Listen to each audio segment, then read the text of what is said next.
Hi. I'd like you to humor me in a short experiment with time travel.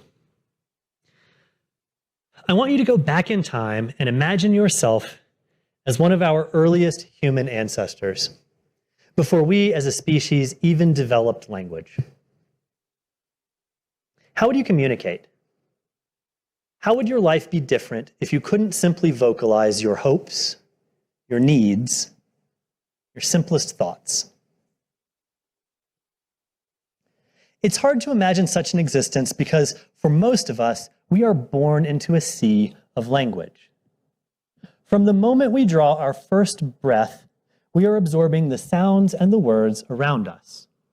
By the time we're 6 months old, we are beginning to contribute to that babble, and by the time we are a year old, we are drawing words and phrases from thin air like magic. Of course, not all humans develop language exactly along that timeline. Some acquire language sooner, some later, and some never at all. And I mention this because there are 7.6 billion of us huddled together on this planet.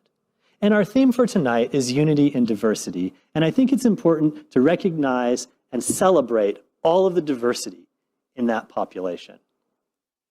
But still, for most of us, we soak up language like a sponge. And the more language we learn, the more it shapes us. If I asked you who you are right now, on the spot, you would rattle off a list of words. You'd probably start with your name, most people do. And then you would probably give me a bunch of adjectives or descriptors, words that encompass portions of who you are. Kind, ambitious, courageous, funny, charming. We construct ourselves using language, and we use language to interface those selves with others. And that's perhaps our greatest evolutionary adaptation, that ability to work together. Because if we're really honest, it is a big, harsh, gnarly universe out there, and we are not well suited for it. We don't have claws or fangs. We don't have venom or wings or scales or armor. We get hot really easy, but we also get cold really easy. And there are so many things on this planet alone, our own home planet, that can hurt or even kill us. We are kind of rubbish animals. But we can talk to each other. We can use words to debate possibilities, to generate consensus, to specialize our labor to solve problems that no single one of us could solve on our own. Aristotle calls this rhetoric, the art of using language to effect change in the people and the world around us.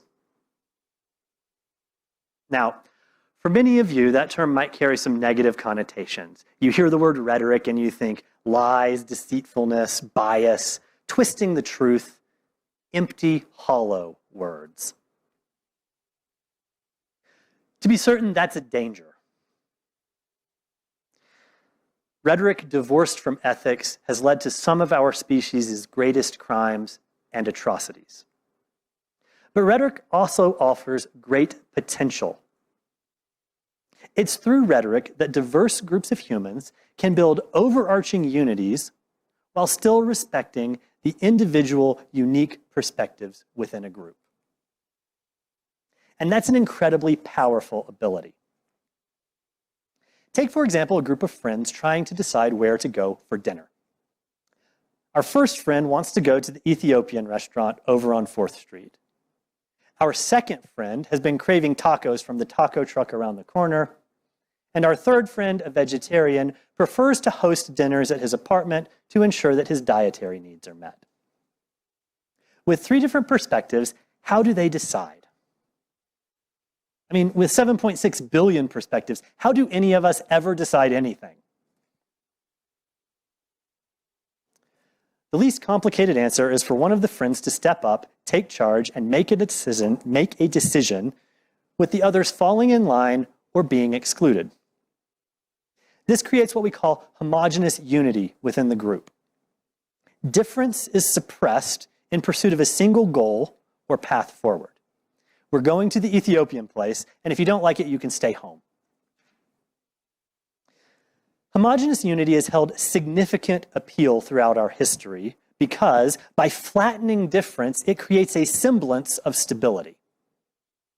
However, homogeneous unity has also led to some of our most problematic attitudes and policies, the chief of which is that a stable society requires a uniformity of knowing, doing, and being from its citizens. Homogeneous unity is stable, certainly, but it is also stagnant, regressive, and monolithic. This is why it's especially poor at solving complex problems, the kinds of problems that require alternatives, and alternatives to the alternatives. Homogeneous unity doesn't offer alternatives because it can't. Alternatives are, by their very nature, different, and difference upsets the sameness upon which homogeneous unities are built. Rhetoric, on the other hand, offers a way to build heterogeneous unities. Unities that not only respect, but leverage the great diversity that exists across our species. Rather than suppressing dissent, rhetoric allows us to chart paths forward, paths that hold in tension many different options, opinions, and perspectives. It allows us to accommodate voices rather than silence them, and it does all of this through language rather than physical force or coercive violence. Imagine if our friend group had taken a rhetorical approach to talking through their dinner plans. After speaking with the group, the vegetarian might realize that the Ethiopian restaurant has a lot of different vegetarian options that he's actually pretty excited to try. And our friend craving the tacos might simply suggest, hey y'all, can we stop by the taco truck on the walk over to the restaurant, and then I'll just have a light appetizer and enjoy your company. Now, the end result of this scenario is the same as the end result of the first scenario. All three friends end up at the Ethiopian restaurant together. But the unities created from that decision-making process are very, very different, both in substance and in how they were constructed.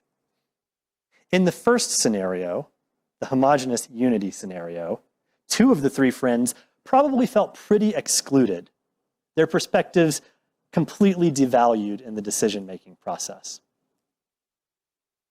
And repeated over time, such exclusion breeds resentment. And repeated over long stretches of time, such exclusion breeds anger and even hostility. And so I hope, from such a warning, that the importance of building heterogeneous unities is clear. But make no mistake, building such unities is hard work. Their construction requires great rhetorical skill, and they only last so long as we put energy into their maintenance. Heterogeneous unities have this habit of dissolving the moment we turn our attention to something else. Still, with all of those difficulties considered, we are faced today with global problems whose complexity dwarfs that of choosing a restaurant.